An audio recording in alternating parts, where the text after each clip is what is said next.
The What to Read Next podcast helps you build a TBR of future favorite books. In each episode, Laura Ann Birtd interviews authors and book influencers to recommend books they loved for you to pick up today.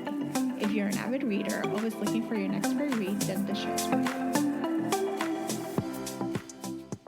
Hi, Laura. Welcome to What to Read Next podcast. Hi, Laura. Thanks for having me back. I am so happy to be here and talk with you about some books that I have loved lately. Oh my gosh, I am so happy to chat with you. We've been chatting up a storm before we started. So Tell us what you've been up to. Tell us what's going on in Wisconsin. Sure. Well, life in Wisconsin is going great. I have 3 teenagers. 2 of them are, well, they're twins, and they're both sophomores in college. And I still have a son at home who's a junior in high school, and he keeps me on my toes. Yeah. And I've got a great husband who indulges all of my bookish loves. And he literally trips over the stacks of books I have all over this house. And he's so uncomplaining. So I'm very lucky to have him. And I've got my little sausage dog, my little dachshund, Lucy, who I've talked about before. But I always feel like I need to mention her because she brings me so much joy and is such a stress relief dog. Yeah. And I'm so inspired by her that in my debut middle grade novel, which you and I have talked about before, but it's called Crossing the Pressure Line. It came out a year ago. I actually incorporated a wiener dog into the plot based on my own dog. So I'm a huge fan of little dachshunds. And I've just been busy hiking, reading, walking. I love to go explore the state parks here in Wisconsin. They're beautiful, especially this time of year. And yeah, that's what I've been up to. Lots of reading, lots of writing. I hope to have news soon on my second manuscript.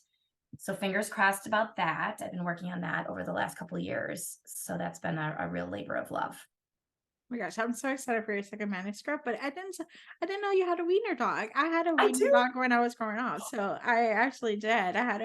It lived for a couple of years. A frog killed him. It was very sad, but but we did had a wiener dog, and they're so cute. I want one of those. I love wiener dogs. Then maybe you and I have not talked about wiener dogs before, but I feel like I'm always talking about my wiener dog because I think if you're a dachshund lover, you're my people because they're we ended up getting a basset hound a few years later, which is kind of like the same long body, and so that was our last dog actually. That my parents no longer want to have dogs and pets because the grief is terrible. So but yeah, so we're fans of these short dogs who just chill, sleep and do indulgences, with life.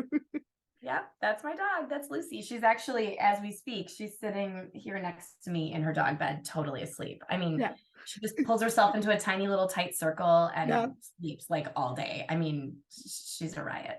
Yeah. And you're you can run fast, and you're just no, we're gonna strut around. We're gonna take it easy. Yeah, it takes us 20 minutes to get up to the top of the block and back when we walk. I mean, she walks at a snail's pace, but when you have legs that are only 2 inches long, that's I guess how it's supposed to be. So awesome. All right, so let's chat some books. So what kind of books do you have to recommend to us today? Okay, well, what I love about you, Laura, is that you know that I love literary fiction. Yep. And I read across a lot of genres, but literary fiction is kind of always where my heart is. And I really appreciate the fact that you love to have me on to talk about, some of my favorite literary fiction books that have come out. So there are 5 that I wanted to talk about today. And all 5 of them are written by women.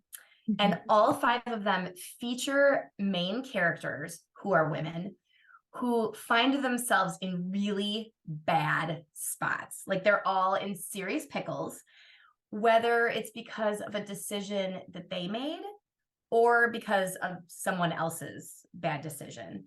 They all have to pivot and use their wits and their common sense to get themselves out of the holes that they are in.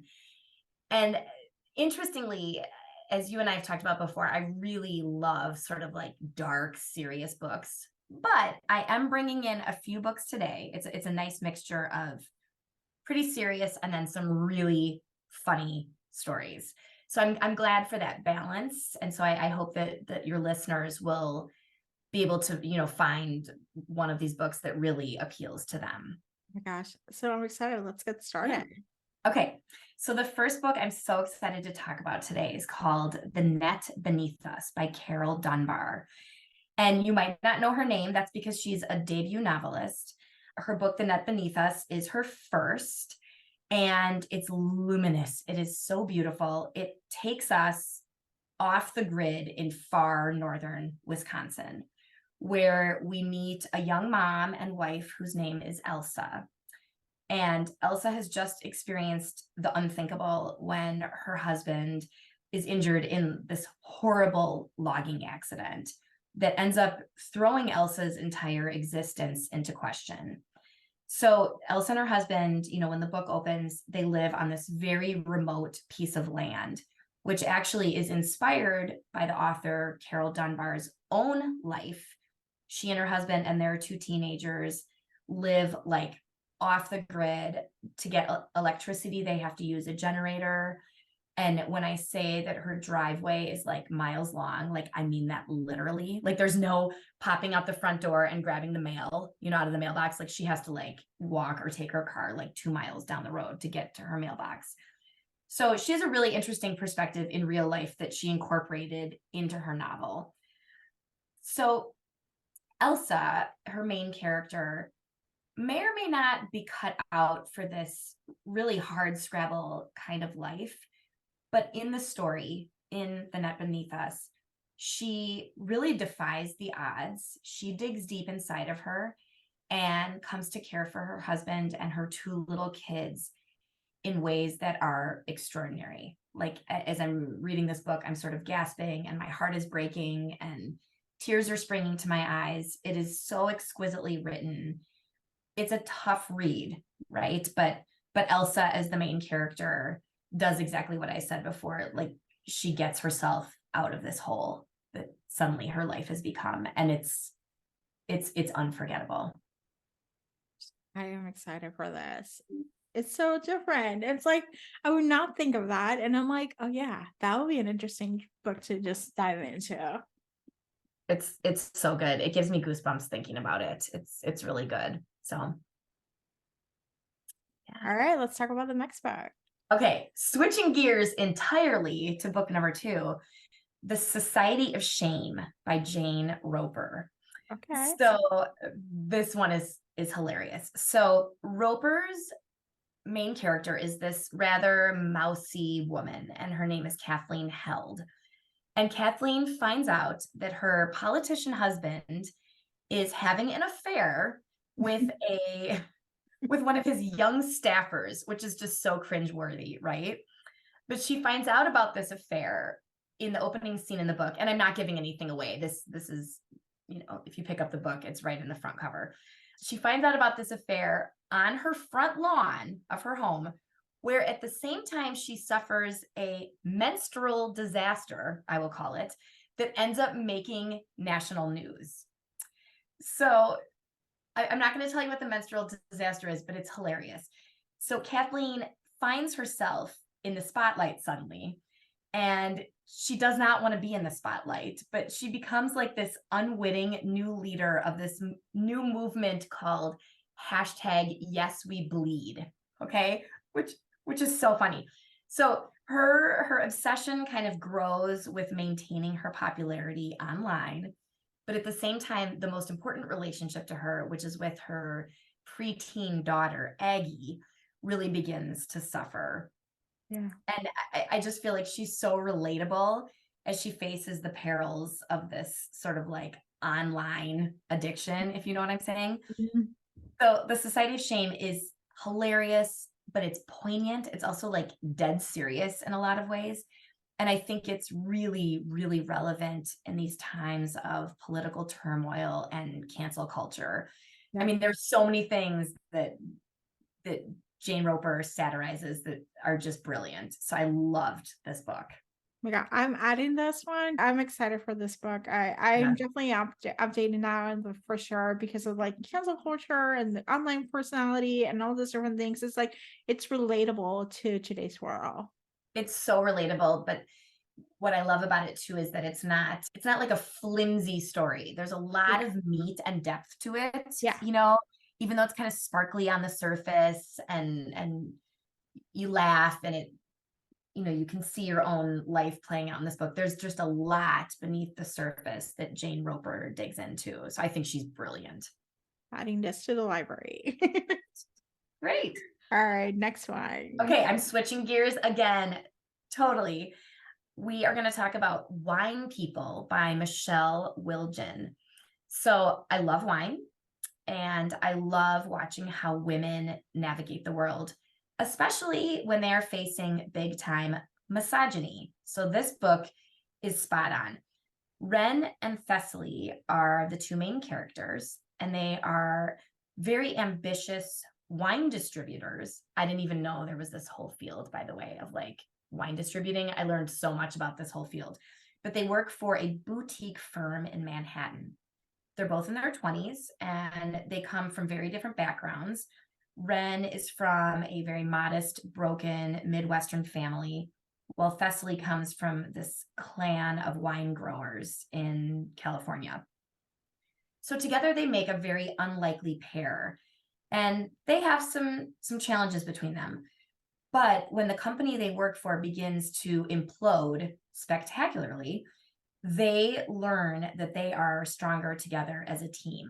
And so they really have to overcome their differences to unite and figure out where they are going to take their careers next. So in this beautiful book, there is deceit and drama and sex and sumptuous details of food and wine. And I loved reading it. It's Michelle Wilgen's fourth novel, and it's truly enchanting, and it's quite an examination of female friendship, particularly in the corporate world, how women are depicted and how sometimes they butt heads, but other times they come together to unite forces. This book is definitely, I've seen it around, but this book just bumped it up because I was like, it's set in New York, which is like, it's a very different space that I'm very familiar because, and then the expectations of the background that comes in corporate and having these like expectations of wine, like it's so flashy and, Yep. like it's this, there's certain, when you're in New York, there are certain jobs that are really sexy, are really interesting jobs. Like I actually happen to have one that's interesting, but like it's like to get to that splashy job, you hear like I heard I had a couple of jobs. They told me like a million girls wanted this job. It's very Devil Wears Prada. Like a million girls wanted this job, and you're the lucky one. And yet you find yourself in a corporate like mayhem. You're like, Mhm. what am I doing here? you know Yep. and so I am actually curious to read this book, because it's like it's gonna bring flashbacks to that idea Yeah. of like, that job, those jobs that you had, the That job, expectation, right? that I feel job. like all of us have had that job at one time or another. I mean, not necessarily in wine distribution, but Yeah, like kind it's of what just you're saying. change the industry and have that. Like I did it. My first job out of grad school was NYU. Like I work as a college administrator, and like NYU was the sexy, like the very like prestigious, like kind of like fun, because you're like in the Greenwich Village and stuff like that. And my first week of experience was like I was told like a million girls wanted this job and only you. And this is around the time the Devil Wears Prada came around. So it was very like, oh, like I am working with Miranda Priestley right now. Like not really Miranda Priestley, but it was definitely one of those challenging, that sexiness. You're green and you try to adjust yourself to that job. Mhm. And maybe you realize the job did not fulfill you, and what do Right. you do with it? Right. But it's Yeah. definitely, I think there's something to be said about a New York lifestyle that Yeah. expects that, to have those Yeah. sexy jobs. These are definitely sexy jobs that these women have. And it's an interesting lifestyle until it's not, Yeah. and then this company implodes and it's just this huge disaster, but how they navigate that is really, really special, actually. I think if you read it, I think you'll enjoy it. And also, you had mentioned that you've seen this book around. It is one of the new titles from Zibby Owens' publishing line. You know, she started her own publishing imprint. And so I believe it's one of her first kind of rounds of books to be printed. Yeah. So Michelle has gotten a lot of really good publicity from that. Very exciting. So, all right, let's talk about the fourth line. Okay, another funny one. There's No Coming Back from This by Anne Garvin. Okay. This book is just a burst of joy and confetti. I love it. So Anne Garvin's stories are always whimsical and they're always a little sad. And her fifth novel is no exception. Poppy Lively is her main character, and Poppy has just lost all of her life savings thanks to her very corrupt tax accountant. So she's freaking out, understandably. She doesn't know how she's going to pay for her daughter's college tuition. She doesn't know if she can even keep her house. So out of the blue, an ex-lover of Poppy's, and there's a whole great subplot there, he secures a job for Poppy working in the costume department on a film set in Hollywood. So Poppy takes off in her crappy minivan for California. What could go wrong, you ask, right? Yeah. Well, heads up, everything goes wrong. So Poppy's Midwestern charm is not universally adored as she thought it would be. And she bumbles her way through a series of quite hysterical, but also very touching and also very cringeworthy moments as she figures out what to do next in her life. But I will say, if you love movies, if you love the whole Hollywood vibe, this book is absolutely for you. Anne Garvin, the author herself, actually spent a good chunk of time researching out in Hollywood. She worked on set at both Universal Studios and Sony Studios in their costume shops and also on their back lots, so that she really came to this book with a great deal of knowledge about this whole costuming industry, and it's so riveting. It's really cool. And also, if you read the book, one of the characters is named Alan Carroll, and Alan is the actor, the lead actor for the film that Poppy is working on. Yeah. And Anne Garvin based this character of Alan Carroll, on Steve Carell. So she confessed that to me. And so now, like, when I imagine Alan Carroll, I picture Steve Carell, and I just love the book even more because I love Steve Carell. Yeah. So that's a little tidbit there for you. Oh my gosh, I need to read this book. And it's another sexy job. It's another, like, totally. I don't know, there's something about sexy jobs and like your ill-equipped or ill-fitting jobs. Like these, and I think what it does, it just puts you in a place where either you sink or swim. Like you're kind of like throw in, you're like, what am I gonna do? Yep.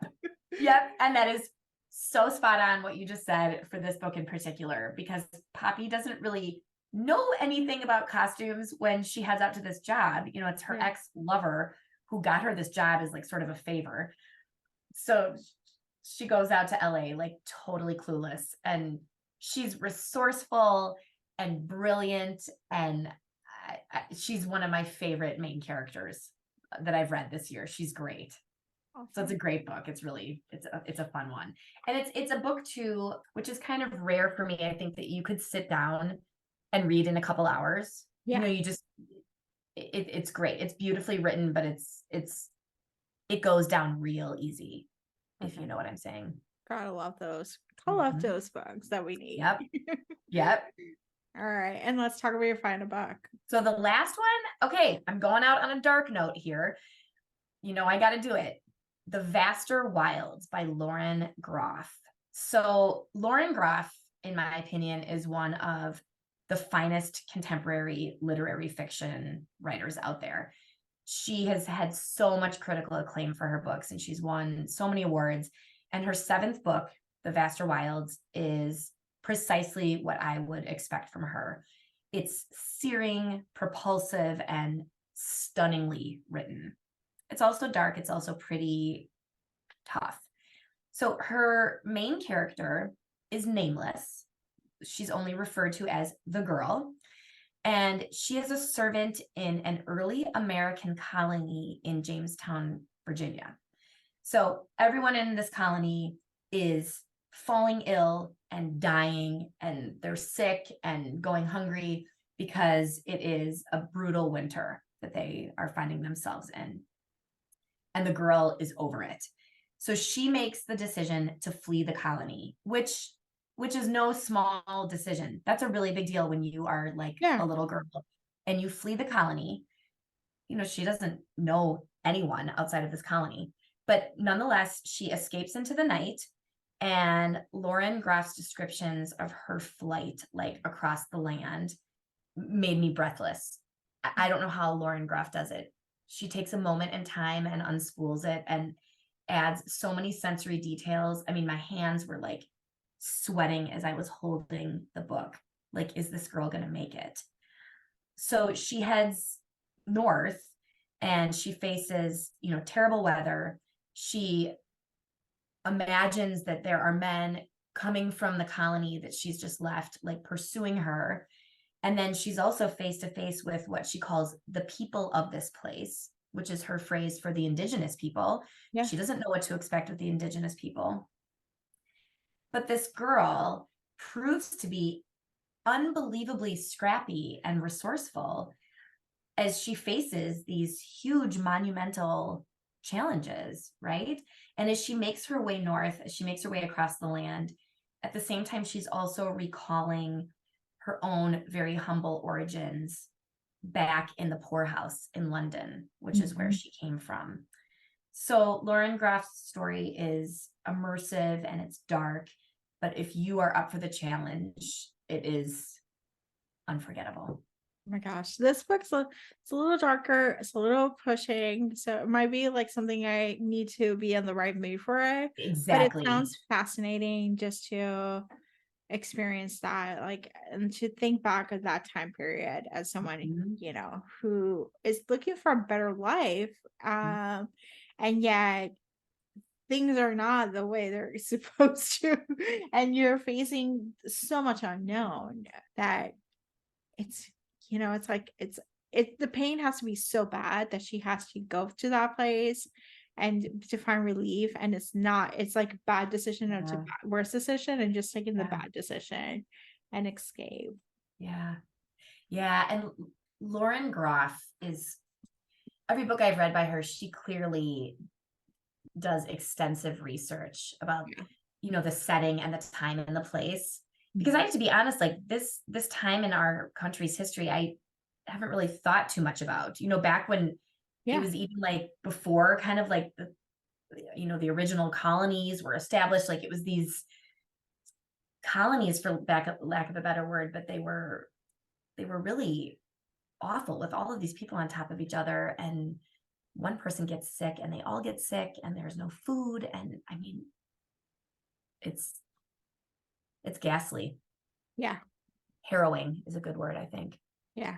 But it makes for great fiction. So there we go. It does. These are great recommendations, Laura. So thank you so much for sharing them. So tell us where you can find you online. I am on Instagram at Laura at the Library. And between each of the words, I have an underscore. So you can find me there. And that's where I do all of my bookish posts. I am also on Facebook, but I don't do a ton on Facebook. But if you're on Facebook, I'm Laura Ann Birtd. Awesome. Me. Thank you, Laura, for being on the show. Laura, I will come on your show anytime. Please have me back. I love chatting with you. I love chatting with you too. So I'm excited. Thank you. If you enjoyed this podcast, feel free to share with friends, subscribe, rate, and review the show. This is the easiest way to support the podcast. For a list of books mentioned and other book recommendations, please visit watchrenextblog.com. Thank you so much for listening and happy reading.